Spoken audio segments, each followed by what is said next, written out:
Vamos iniciar a gravação. Quem puder depois deixar um like, curtir o canal, fica à vontade. A palavra, Rabino. Shabbat Shalom a todos. Este é o último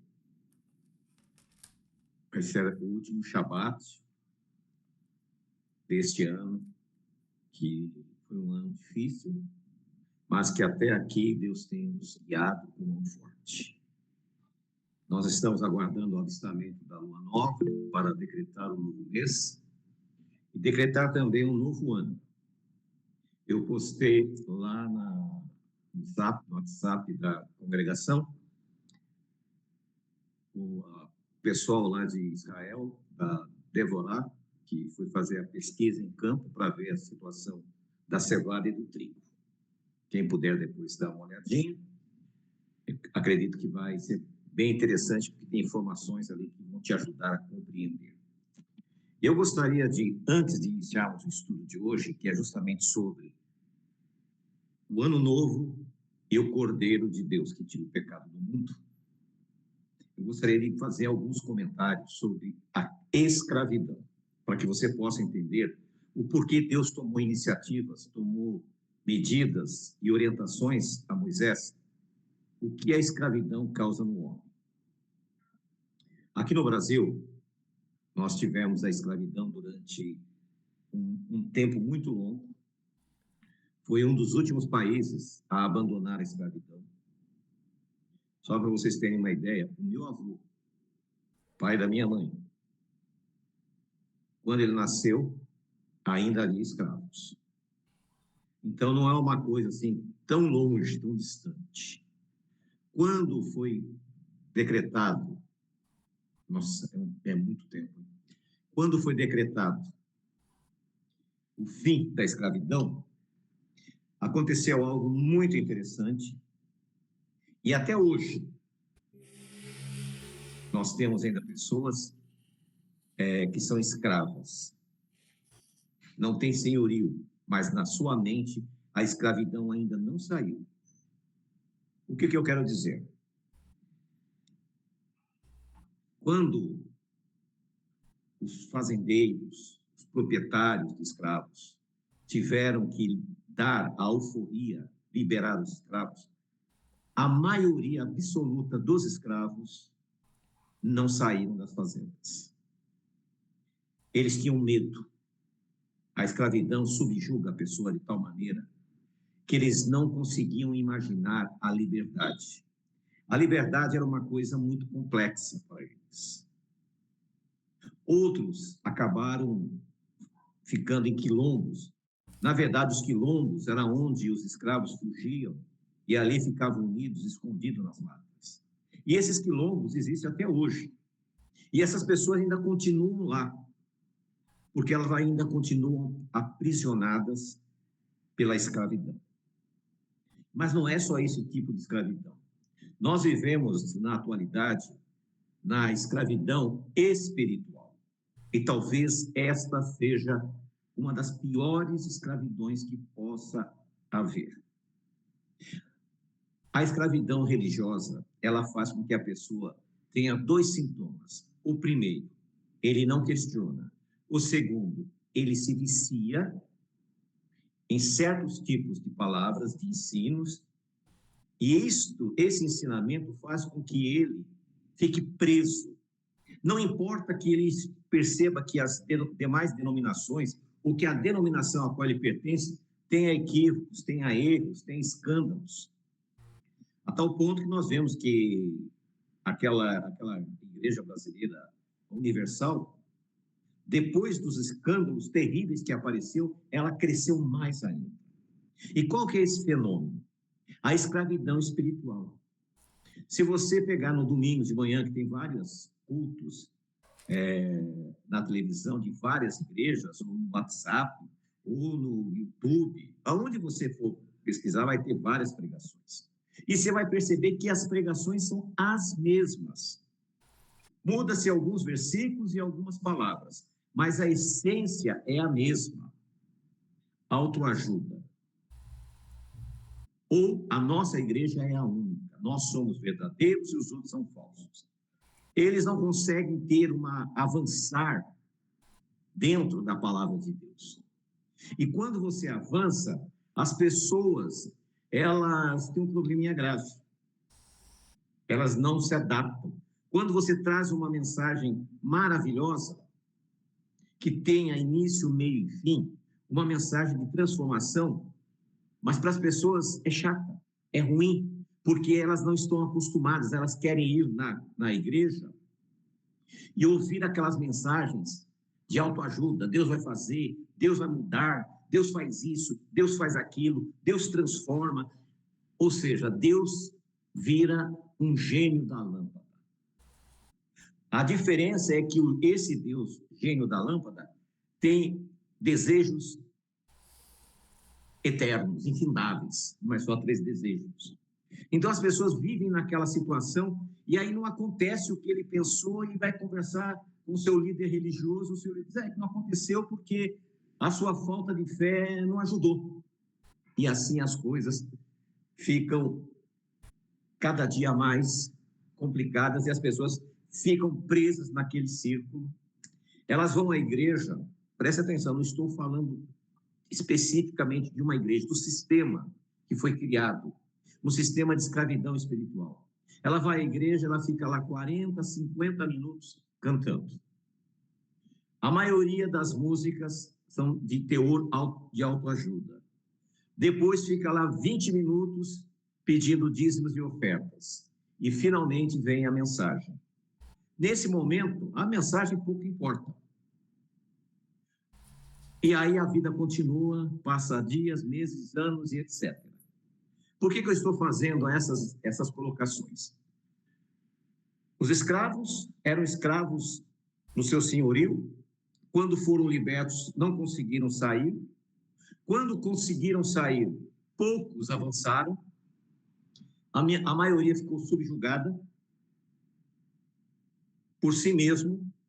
Quando o indivíduo se liberta, ele se torna um indivíduo próspero e vence, mas quando ele fica escravo de si mesmo, ele não consegue avançar, e assim sucessivamente na vida espiritual.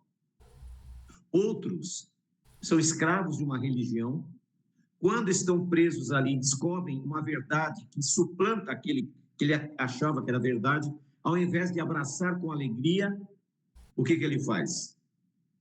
Ele cai numa depressão tremenda, porque ele não consegue acreditar que ele foi induzido, enganado. Mas eu tenho boas notícias. Quando Yeshua veio, ele veio para nos libertar de todo o jugo e de toda a escravidão. Hoje vivemos numa escravidão espiritual muito grande, em todos os níveis. Porém, o que nós vamos falar hoje é sobre Gênesis, a Gênese, a criação. Deus criou o homem livre, colocou ele no jardim. E lá no jardim, o que aconteceu? Ele optou em ser escravo do pecado. Passou-se as gerações. Veio Abraão, veio Isaac, veio Jacó, veio seus filhos. E eles optaram em ser escravos. Eles desceram ao Egito. Quando eles chegaram no Egito, eles eram homens ricos, poderosos, mas caíram no ostracismo. Não, eles poderiam ter saído do Egito. Enquanto José vivia, enquanto o faraó o conhecia, eles poderiam ter voltado para a sua terra. Mas a terra era muito boa. E eles ficaram ali satisfeitos, como as pessoas hoje fazem. Muitas pessoas ficam em algumas religiões porque têm amigos, porque tem pessoas que eles gostam, porque a música o agrada, aquela mensagem de autoajuda satisfaz o seu ego, e essa pessoa não consegue se desprender. Outros são escravos da família, outros são escravos da esposa, do esposo, dos filhos. Cada um de nós temos um problema de escravidão. E quando Deus enviou Moisés ao Egito para tirar o seu povo, aquele povo já havia passado 400 anos. Todos eles agora, que estavam ali, não tinham a menor lembrança de quem era o Deus de Abraão. Eles não faziam a menor ideia de quem era o Deus de Jacó. Eles não faziam a menor ideia de quem era o Deus de José. Esse era o grande problema que eles tinham.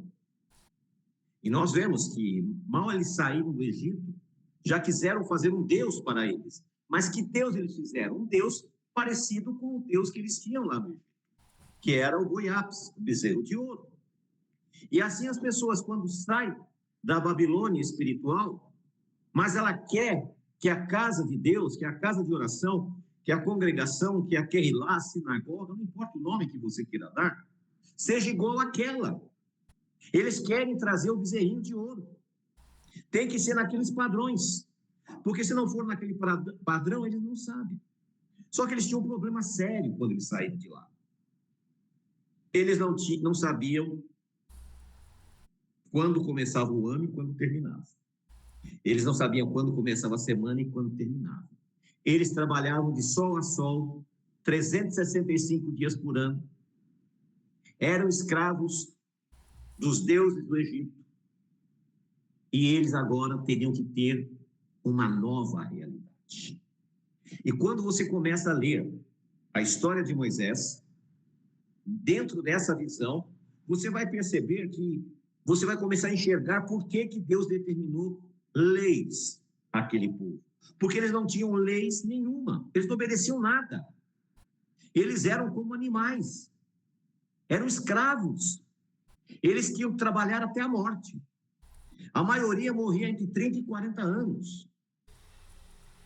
Não havia anciões, era muito raro ter algum ancião entre eles. Por que não havia? Porque morria antes. E quando se falta um ancião, uma pessoa de idade, a nova geração que surge já não tem muita referência. Porque quando existe uma pessoa mais idosa, ele é uma referência para o de meia idade e para o jovem. Eles não tinham nem essa referência. E agora Deus determinou a Moisés que ensinasse o Beabá para eles. E no capítulo 12, nós vamos ver a saída do Egito. No capítulo 11, eles não creram que iriam ser libertos. Já havia passado 9 pragas. Destruiu o Egito. E mesmo assim o faraó não liberou.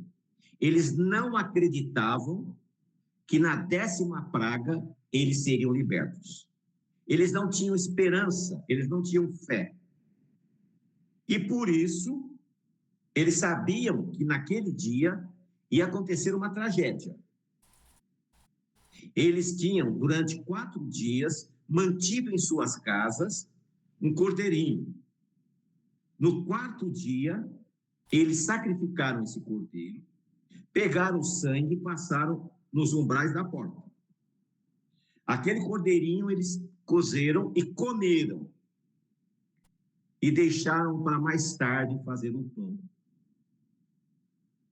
Quando veio a ordem que eles deveriam partir, não deu tempo de fermentar. E por esse equívoco, agora, até a volta de Yeshua, tanto a casa de Israel, como o gentio que aceitou Yeshua, vai ter que comer 1 semana pães sem fermento por causa da falta de fé daquelas pessoas. Quando Deus pediu para que nós comêssemos pães sem fermento, é para lembrar que eles não tiveram fé, não tiveram confiança. Porque se eles tivessem confiança que eles seriam libertos naquela 10ª praga, eles teriam feito o pão mais cedo. Dado o tempo de fermentar, assar. E aí Deus aproveitou essa situação para que eles se lembrassem da falta de fé. E eu faço aqui um parêntese. E a sua falta de fé, qual é? O que você não está crendo? O que eu percebo de pessoas próximas a mim, que a maioria das pessoas tem preguiça de ler. Elas têm preguiça de avaliar. Nós temos que criar o hábito de ler, comparar, para não sermos massa de manobra. E aqui no capítulo 12 diz assim: e Jeová disse a Moisés e a Arão no Egito. Então estão no Egito. Este deverá ser o primeiro mês do ano para vocês. Agora Deus determina quando deveria começar o ano. Ok? Para os católicos, evangélicos e protestantes, o começo do ano é no final do 31º dia do 10º mês, que nós conhecemos como dezembro. Não é o 12º mês, é o 10º mês, dezembro, 10. Agora Israel teria um novo mês. E nós vamos encontrar aqui na Bíblia quando começou esse mês. Então, continuando. Diga a toda a comunidade de Israel que no 10º dia do mês, todo homem deverá separar um cordeiro, né? Ok? Vou pular aqui para o versículo 8. Naquela mesma noite, comerão a carne assada no fogo, com ervas amargas e pão sem fermento. Não comam a carne crua, nem cozida em água, mas assada no fogo. Cabeças e pernas e vísceras, não deixem sobrar nada até pela manhã. Caso isso aconteça, queime o que sobrar. Ao comerem, estejam prontos para sair. Cinto no lugar, sandálias nos pés e cajado na mão. Comam apressadamente. Esta é a Páscoa de Jeová. A palavra Páscoa, em hebraico, Pessah, significa essa é a passagem para o livramento. Então, nós sabemos que o mês que Deus determinou como o primeiro mês é o mês do Pessah, o mês da Páscoa. O judaísmo, quando surgiu no século II da nossa era, adotou oficialmente o 7º mês, no dia da festa das trombetas. Por que o judaísmo fez isso? Porque a festa das trombetas anuncia a volta de Yeshua, anuncia as pragas que virão sobre a terra, e eles queriam ofuscar isso. Como lá na Babilônia, no 7º mês, eles celebravam um ano babilônico, e muitos acostumaram, porque ficaram 70 anos lá, e passaram esse para os seus filhos, como nós, porque no Brasil, é difícil a gente ignorar o Natal e o Ano Novo, que não é no Ano Novo. Não. Porém, Deus disse, esse mesmo será o Ano Novo. Nós vemos que o maligno, ele foi incutindo na mente das pessoas para obscurecer, tirar esta visão das pessoas, trazendo coisas que não tinham nada a ver. E agora, a festa da Páscoa, ela não existe, essa palavra festa da Páscoa. Por quê? Porque é o sacrifício. Quando você faz a leitura, diz assim que o 15º dia é a festa dos pães sem fermento. Ou seja, o sacrifício de Pêssar era feito no dia 14, às 3 horas da tarde. À noite, quando dava o pôr do sol, eles iriam jantar comendo o quê? O cordeiro assado, comendo ervas amargas e o pão sem fermento. Seria o prato desse dia, que é a festa dos ázimos. Durante 7 dias, eles deveriam fazer o quê? Comer sem fermento nas suas casas. Esse deveria ser o princípio. E aí o que acontece? Foi criado pelo judaísmo uma bandeja onde eles colocam um ovo, colocam uma erva amarga, colocam uma massinha feita de maçã batida com canela, colocam um pescoço de frango para simular que aquilo ali é o sacrifício de Páscoa. Aquilo não é bíblico. Aquilo é uma invenção rabínica. Porque o sacrifício de Páscoa, nós, como messiânicos, presta atenção, nós não somos do judaísmo messiânico, nós não somos do judaísmo nazareno. Esta religião é um braço do judaísmo. Essas duas organizações é um braço do judaísmo. Nós somos messiânicos. E como messiânicos, nós não praticamos isso. O que nós fazemos?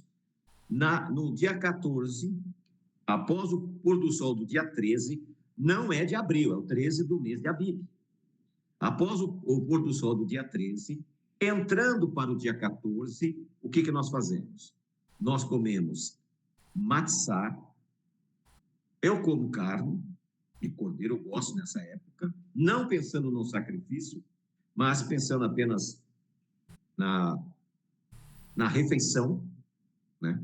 Eu como aquela matzá, ervas amargas. Eu leio a história da saída do Êxodo para a família.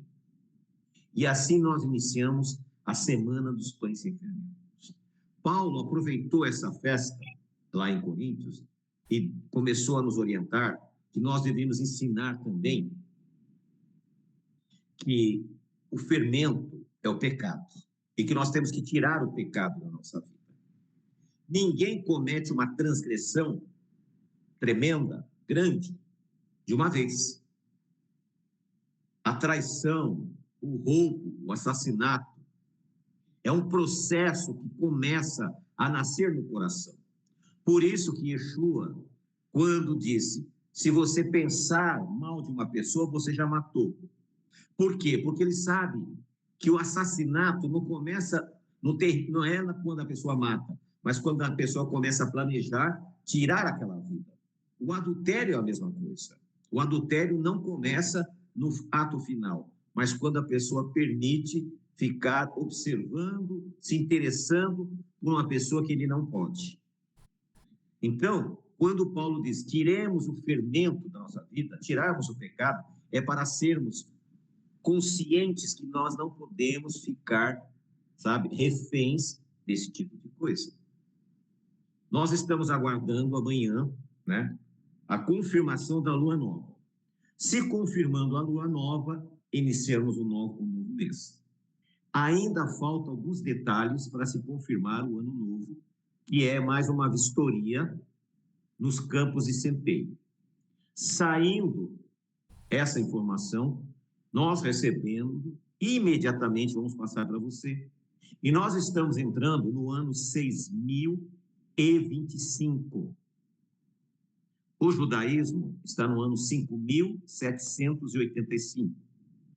A igreja cristã está no ano 2025. Nós estamos no ano 6025. Nós, os caraítas e outros ministérios messiânicos com a mesma linhagem. Por quê? Essa diferença de 240 anos. Na época, logo após a destruição, no ano 135, surgiu um falso Messias. Só a título de informação, na história de Israel já surgiram cerca de 20 supostos Messias. Foram 20. Esse que surgiu, o nome dele era Bar Kozipa. Ele era um zelote, e junto com seus soldados, né, que eram guerrilheiros, conseguiu expulsar a guarnição de romanos de Jerusalém. Roma, naquela época, estava em guerra e não pôde mandar um exército para destruir Bar Kokhba. E aí o que aconteceu? Akiva acreditou que ele fosse o Messias. Por quê? Porque ele tinha alcançado uma profecia, vencer os inimigos. E eles não acreditavam em Yeshua, porque Yeshua não cumpriu esse mandamento, esse propósito profético. Yeshua só cumpriu a parte do servo sofredor, mas não cumpriu a parte que falava dominar os seus inimigos, estabelecer o reino. Por isso Yeshua foi rejeitado. E agora Bar Kokhba automaticamente conseguiu. E o que Akiva fez? Mudou o nome dele, era Bar Kozipa, e passou a chamar de Bar Kokhba, filho da estrela. Uma estrela procederá de Jacó, jogando para aquela profecia lá, que aquele era o Messias. Porém, ele precisava tirar Yeshua do quadro profético. E as profecias de Daniel, que nós já estudamos aqui, das 69 semanas, apontavam para Yeshua no seu nascimento 80 anos antes. Então, ele modificou o calendário, ele falsificou o calendário, e por isso que tem essa diferença de 240 anos. Então, nós estamos entrando nesse ano de 6025. É real? Impossível saber. Por quê? Porque as informações que nós temos é o que está na Bíblia, de Gênesis até os dias de Yeshua. Porém, pode haver algum erro para mais ou para menos. Então, nós não temos certeza absoluta. A certeza que nós temos é que não estamos em 5.785. Isso nós temos certeza. Agora, se é 6.025, nós não temos essa certeza, mas temos indícios que seja. Aí você pode perguntar para mim, mas não diz que Yeshua voltaria no ano 6.000? Bem, essa história de 1.000 é complicada. Quando chegou o ano 1.000 da nossa era cristã, acreditavam que seria o fim do mundo. Houve um reboliço total.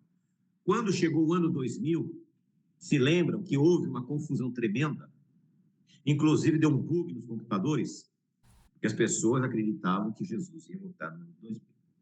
Porém, a Bíblia não determinou quando ele vai voltar. O que a Bíblia nos fala é que ele se atrasa. Lembra da parábola das 10 virgens? 5 tinham azeite e 5 não tinham. Aquelas que tinham azeite aguardaram e quando o noivo se atrasou, elas estavam preparadas. Aquelas que não tinham azeite ficaram na escuridão. O que significa isso? Que Yeshua vai atrasar a sua vinda por causa de nós, por causa de você. Por quê? Nós estamos muito preocupados com o que nós havemos de comer, beber ou vestir. Mas as coisas de Deus sempre ficam em segundo plano. As coisas de Deus sempre estão em segundo plano. Nunca é a prioridade. E esse é um dos motivos por que as coisas não acontecem nas suas vidas. Esse é um dos motivos por que as coisas não ocorrem. Quem acompanhou o nosso grupo na época da eleição pode testemunhar para os novos que eu proibi de falar de política no WhatsApp, porque eu sabia que o inimigo estava preparando alguma coisa. Teve rabinos amigos que o WhatsApp dele virou discussão política. Eu conversei com ele e falei, irmão, não permita, isso vai dar problema. Mas ele também estava entusiasmado. E nós vimos a tragédia de milhares de pessoas que estão presas ali. A moça condenada a 14 anos por causa de um batom. Mas não é por causa do batom.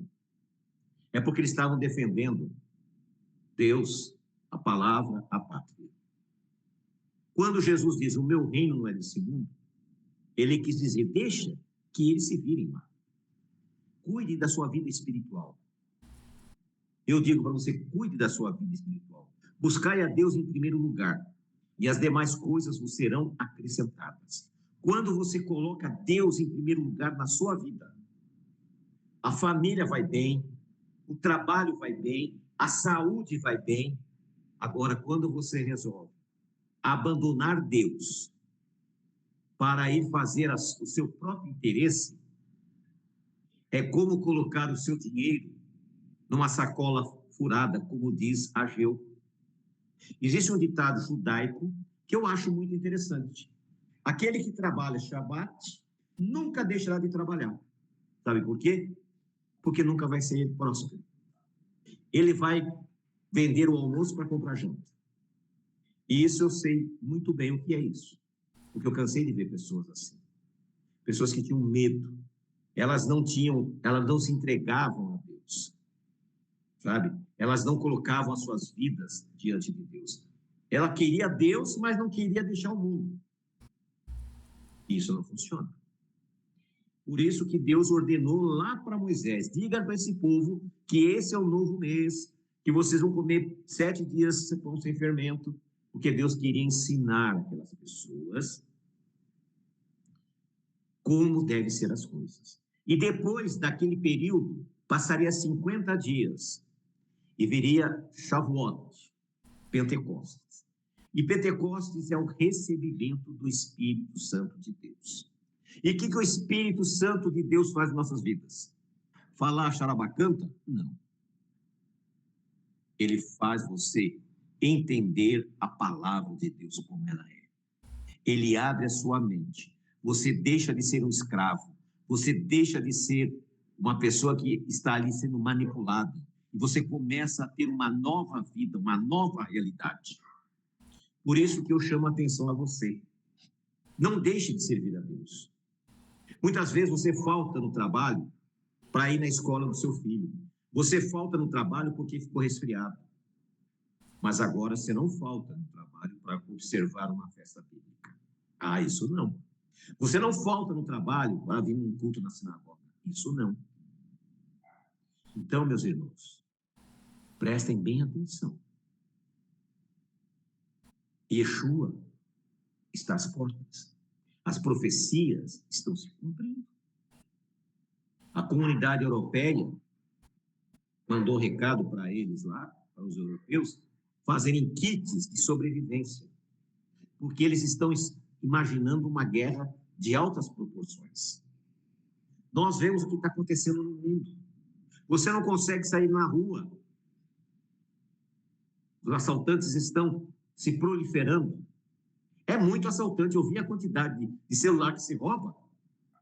É muito assaltante. Parece que tem mais assaltantes do que gente. Então, alguma coisa está errada. Por isso que você tem que se preparar. E eu faço a seguinte pergunta a você. Você conhece a verdade. Você ouviu falar de Jesus, Yeshua. Você já ouviu o Rabino falar um texto aqui que a maioria não gosta que eu fale, mas vou falar. Segundo Tessalonicenses, capítulo 2, versículo 9 a 11. Deus diz ali que aquelas pessoas que fazem pouco da palavra dele, que ignoram, é segundo Tessalonicenses, capítulo 2, versículo 9 a 11. As pessoas que fazem pouco caso da sua palavra, ele, Jeová dos exércitos, vai mandar um espírito para confundir a sua mente, para que você se afaste do caminho e pereça. Sabe por quê? Porque Deus não precisa desse tipo de gente. Deus precisa de pessoas determinadas. Deus precisa de pessoas que tenham compromisso com Ele. Não pessoas que ficam, não sei. Se você tem dúvidas, vamos conversar, vamos sentar, vamos estudar. Hoje eu fiquei 2 horas do meu tempo que eu nem podia, atrasou todo o meu trabalho, orientando uma pessoa. Porque ele diz, eu acredito, eu confio, eu sei, mas infelizmente eu não posso, porque eu tenho problemas na família.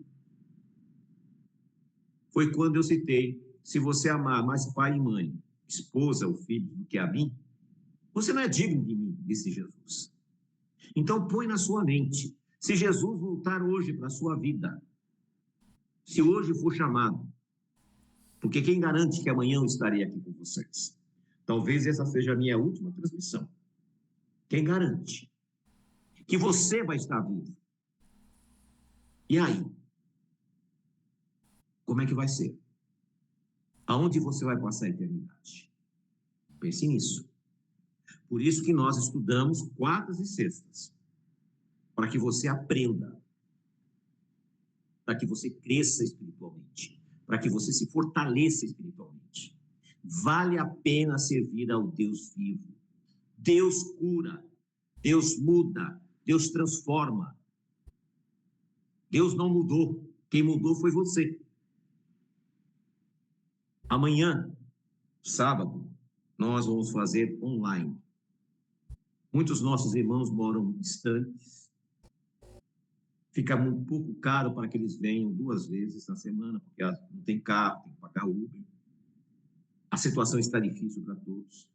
Então, amanhã vamos fazer online. Porém, no domingo, às 10 horas, nós vamos iniciar a nossa reunião. Vamos almoçar aqui juntos. Vamos ficar até aqui por volta das 15 horas. E eu gostaria da presença de vocês. Aquele que ainda não confirmou, talvez não consiga ver até meio-dia, mas venha no almoço, não tem problema. Venha almoçar com a gente, venha a partir da tarde, porque estaremos estudando profecias extraordinárias aqui que Deus tem revelado. E essas profecias eu não vou colocar nos vídeos. Eu quero falar para você pessoalmente. Então eu espero vocês no próximo vídeo. Se você não deu o seu nome ainda, dê o seu nome para Evelyn e por irmão Danilo. Nós já compramos as coisas que precisava, né? Vocês têm abençoado a congregação. E com esses recursos nós temos feito algumas reforminhas aqui. E nós estamos também comprando para que você possa dizer, eu vou. Muitos dizem, eu não posso ir porque eu não posso pagar. Como vocês abençoam a congregação, cabe à congregação abençoar a vocês também. Nós vamos fazer um almoço simples, naturalmente, mas será de grande valia, porque é de coração. E eu quero que você esteja comigo. Que Deus abençoe vocês. Que Deus possa, nessa noite, visitar nos sonhos, convidando você para voltar para os caminhos do Senhor. Irmão Danilo, peça para 2 pessoas orarem, e eu vou orar também no final e fazer a bênção final. Se alguém tiver alguma coisa para falar, pode fazer a pergunta que acho que dá para responder.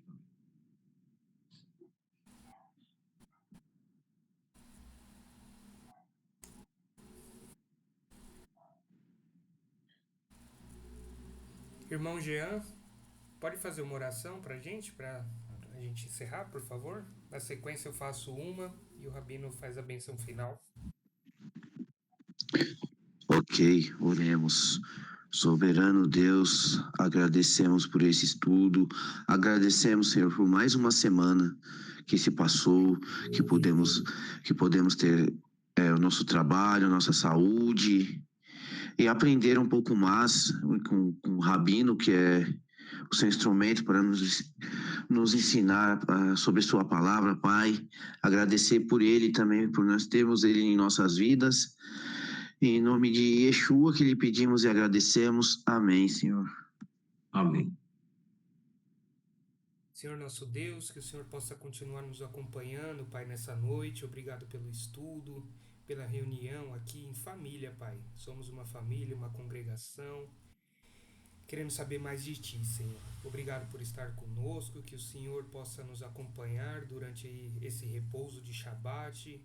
Amanhã também nos nossos estudos, Pai.